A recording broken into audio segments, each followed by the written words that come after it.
जय जय गिरिवरे राज किशोरी, जय महेश मुख चंद चकोरी।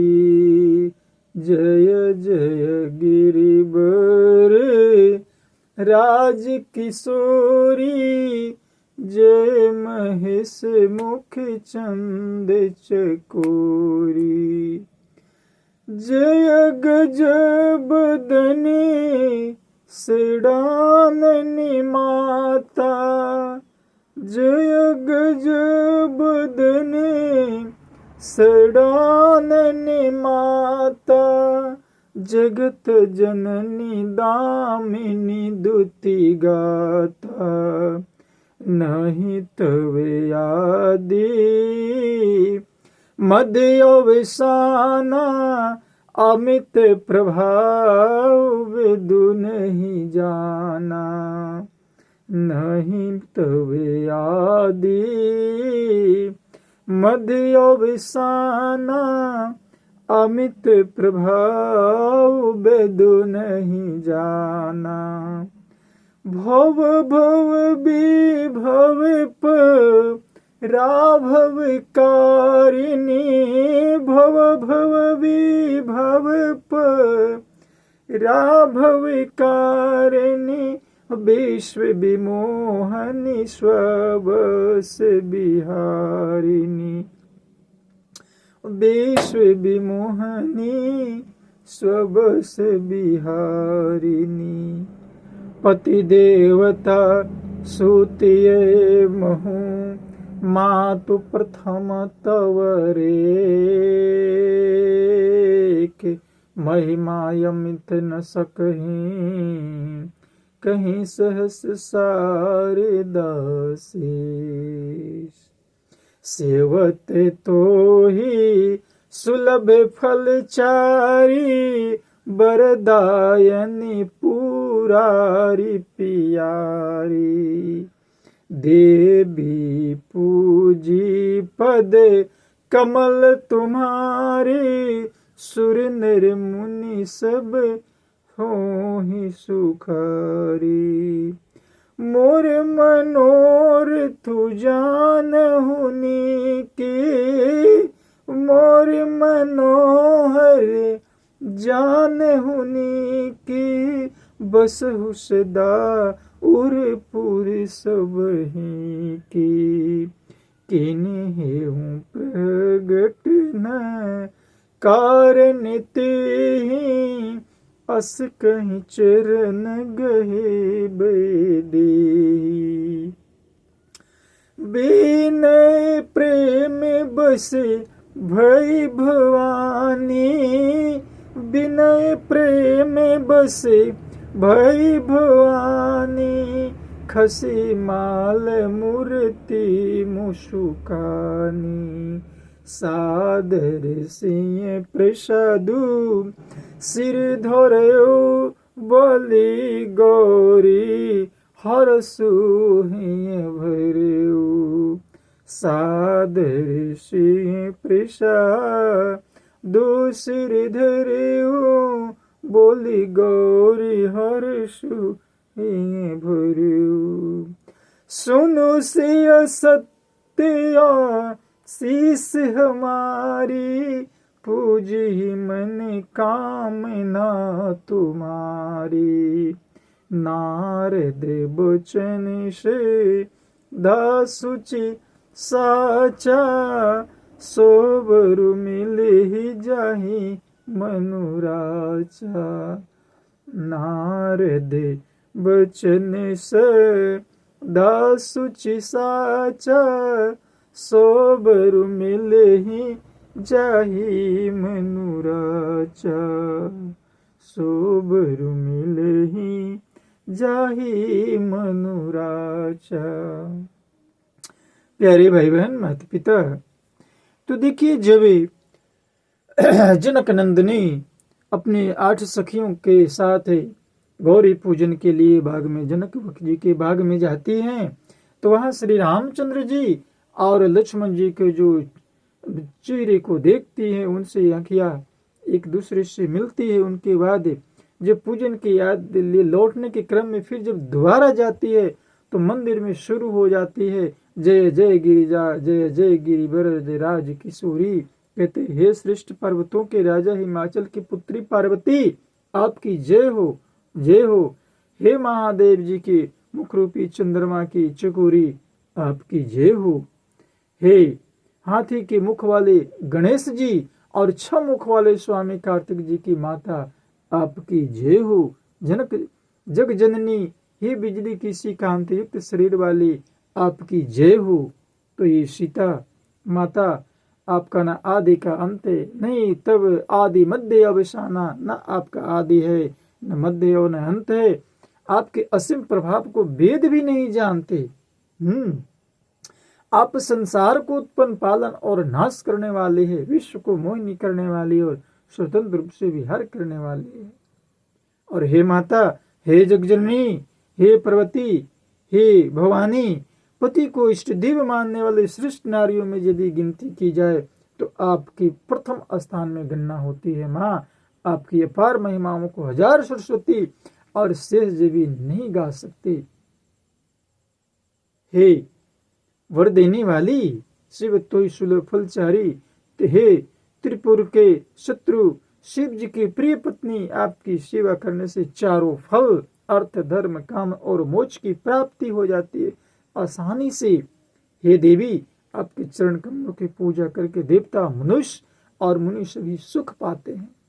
आगे कहती है जगत जननी कि मेरे मनोरथ को आप भली भांति जानती है माँ। और हे माँ, जो अंतर्यामी होती है वो तो अंदर वाली बात को जानते हैं न, उनके कहने की कोई आवश्यकता नहीं है, क्योंकि आप सदा सबके हृदय रूपी नगरी में निवास करते हैं। तो जो अंदर में निवास करेंगे वो तो अंदर की बात को जानेंगे न, इसी कारण मैंने उसको प्रकट नहीं किया। हे भवानी, ऐसा कहकर जानकी जी पार्वती जी के चरण में लिपट जाती है और कहती है, गिरिजा जी की सीता जी की विनय और प्रेम वश में हो गई, उनके गले की माला जो ऐसी खिसक गई। और ऐसा वर्णन आता है, वेद ग्रंथ कहते हैं कि देखिए कि नहीं, भगवान या देवी की प्रतिमा से मूर्ति से यदि जल चढ़ाते वक्त या पूजा करते वक्त वर मांगते वक्त उसकी माला खिसक जाती है तो ऐसी मान्यता है कि समझिए कि जो भक्त वर मांग रहा है उनकी मनोकामना पूर्ण हो जाती है। मूर्ति मुस्कुराई, सीता जी आदर पूर्वक उस प्रसाद यानी जो गिर गई माला उसको सिर पर धारण किया, यानी आपको वरदान मिल गया। गौरी जी का हृदय हर्ष भर गया और वे बोली कि हे सीता, हमारी सच्ची आशीष सुनो, तुम्हारे मन कामना पूरी होगी। मूर्ति से आवाज आती है, नारद जी का वचन सदा पवित्र, संशय भ्रम आदि दोषों से रहित और सत्य है। जिसमें तुम्हारा मन अनुरक्त हो गया है वही वर तुमको मिलेगा। तो इस प्रकार सीता जी माँ गौरी से वरदान प्राप्त कर लेती है और वही वो सामने वाला वन, मनु जाहिरा चेऊ मिली सो बरु सहज सुंदर सांवरू, मनु जाहिरा चेऊ मिली सो बरु सहज सुंदर सांवरू, करुणा निधान सुजाने सिलु सनेहु जान तिरावेरु, यही भांति गौरी आशीष सुनी सिय सहित ही हरसियली, यही भांति गौरी आशीष सुनी सिय सहित ही हरसियली, तुलसी भवानी पूजी पुनि पुनि मुदित मन मंदिर चली, तुलसी भवानी पूजी पुनि पुनि पुदित मन मंदिर चली, जानी गौरी अनुकूल सिए ये हर सुन जाई कही, मंजुल मंगल मूल बाम अंग फरकन लगे। तो हे प्रभु, कहते हैं कि जगत जननी माँ सीता जब गौरी पूजन करके उनसे वरदान मांग करके मूर्ति से आवाज आई, आशीर्वाद मिला। माँ पार्वती ने सीता जी को आशीर्वाद दिया कि आपका जिसके तुम्हारा मन अनुरक्त हो गया है वह वर तुमको अवश्य मिलेगा। जिसमें तुम्हारा मन अनुरक्त हो गया वही स्वभाव से सुंदर सांवला श्री रामचंद्र जी तुमको मिलेगा। वह दया का खजाना और सुजान है, सर्वज्ञ है, तुम्हारे शील और स्नेह को जानता है। इस प्रकार श्री गौरी जी का आशीर्वाद सुनकर जानकी जी समेत सब सखियां हृदय में हर्षित हुई। तुलसीदास जी महाराज कहते हैं कि भवानी जी को बार बार पूछकर सीता जी प्रसन्न मन से राजमहल को लौट। कथा कहती है ना कि सच्चे प्रेम और सच्ची लगन से यदि ये निराकार दातार ईश्वर को पुकारा जाए ना तो साकार रूप में प्रकट हो गए। जब जैसन पड़ल दरकार,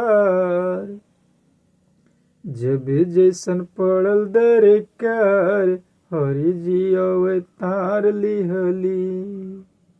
जब जैसन पड़ल दरकार, हरि जी अवतार लिहली। तो इस प्रकार गौरी जी को अनुकूल जानकर सीता जी के हृदय को हर्ष हुआ। वह कहा नहीं जा सकता। सुंदर मंगलों के मूल उनके बाएं अंग फड़कने लगे। हृदय में सीता जी के सौंदर्य को सराहना करते हुए दोनों भाई गुरु जी के पास गए। अब देखिए ने, जब कहते हैं ना कि भक्त और भगवान की जब आत्मा मिलन होती है ना, श्रद्धा और प्रेम के श्रद्धा ज्ञानम लभते। श्री रामचंद्र जी ने विश्वामित्र जी से सब कुछ कह दिया।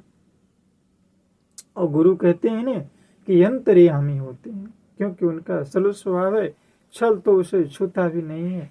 लेकिन विश्वामित्र जी अपने ध्यान से सब कुछ प्रकट कर लिए। और इस प्रकार दोनों भाई बगिया से फूल लेकर के जब वापस आते हैं तो मन में मनोकामना, चूंकि अंतर्यामी वो तो खुद हैं, प्राप्त हैं। गुरु जी पूजा की, दोनों भाइयों को आशीर्वाद दिया और ये भी कह दिया कि आपकी मनोकामना जो है सफल होगा। यह सुनकर श्री रामचंद्र जी सुखी हुए। कथा कहती है कि श्रेष्ठ विज्ञानी मुनि विश्वामित्र जी भोजन करके कुछ प्राचीन कथाएं कहने लगे। दिन बीत गया, गुरु की आज्ञा पकड़ दोनों भाई संध्या करने लगे। इस प्रकार आकाश में चंद्रमा भी उदय हो चुके हैं और उनको देख देख कर राम जी बड़ा ही ये हो रहे हैं। तो मन के भाव को हमारे गुरु जी जान गए हैं, इसलिए राम जी को भी आशीर्वाद, उधर गौरी जी माता गौरी सीता जी को आशीर्वाद दिए हैं, इधर गुरु विश्वामित्र जी राम जी को आशीर्वाद दिए। एक तरफ प्रभु का आशीर्वाद, एक तरफ माता का आशीर्वाद, दूसरी तरफ गुरु का आशीर्वाद। तो ये गुरु का आशीर्वाद और जगत जननी माँ गौरी का आशीर्वाद कभी निष्फल नहीं होता। इसलिए कहते हैं गुरु और माता पिता हैं और ईश्वर में कोई भी भेद नहीं होता, क्योंकि यही हरि का अनंत निराकार सी साकार अवस्था में वह तो खुद है निराकार, कैसे दुनिया रचा सकार। तू तो खुद है निराकार, तू तो खुद है निराकार, कैसे जगत रचा साकार। प्रभु कैसे जगत रचा साकार। इसीलिए किसने कहा है, दासकल भी कहा था, पाना है यदि प्रभु को, पाना है यदि प्रभु को, तो बस प्यार में मिलेगा। पाना है यदि प्रभु को, पाना है यदि प्रभु को, पाना है यदि प्रभु को, तो बस प्यार में मिलेगा। पाना है यदि प्रभु को, तो बस प्यार में मिलेगा। कण कण में ढूंढो पूरे, कण कण में ढूंढो पूरे संसार में मिलेगा। पाना है यदि प्रभु को तो बस प्यार में मिलेगा। पाना है यदि प्रभु को। फूलों के बीच खुशबू बन कर के महक रहा है। फूलों के बीच खुशबू ये बन कर महक रहा है। कलरव में पोछियों की सुन लो ये चहक रहा है। कलरव में पोछियों की सुन लो ये चहक रहा है। फूलों के पास ढूंढो, फूलों के पास ढूंढो तो हर खार में मिलेगा। पाना है यदि प्रभु को तो बस प्यार में मिलेगा। पाना है यदि प्रभु को। ये भक्तजन, प्रभु पाने योग्य है, ईश्वर देखने योग्य है। निराकार से साकार, बस मन की किवाड़ को खोलना है। इस प्रकार माँ जगत जननी एक तरफ है, माता गौरी भवानी से आशीर्वाद लेती है, रामचंद्र जी अपने गुरु से आशीर्वाद लेते हैं। तो ये वर्तमान को समझना है ना। अब अपनी परिस्थिति, जो परिस्थिति है उसको स्वीकार करे। दुख उबारने का मूल कारण नहीं है हरि भोजन और परिस्थिति को स्वीकार करना। कभी भी दुख छू नहीं सकता है, क्योंकि परिस्थिति है, परिस्थिति उनका है, मेरा नहीं। उसमें टेंशन नहीं लेना है और बस राम कथा से जुड़े रहें, ईश्वरीय कथा से जुड़े रहें, बाकी संसार का सारा काम करते रहें। काम करते रहो, नाम जपते रहो, नाम जपते रहो, काम करते रहो। तेरा जीवन का वक्त ही गुजर जाएगा, वक्त जीवन का यूं ही निकल जाएगा। काम करते रहो, नाम जपते रहो, नाम जपते रहो, काम करते रहो, वक्त जीवन का यूं ही निकल जाएगा, वक्त जीवन का यूं ही निकल जाएगा। प्यार से कहना जय श्री राम।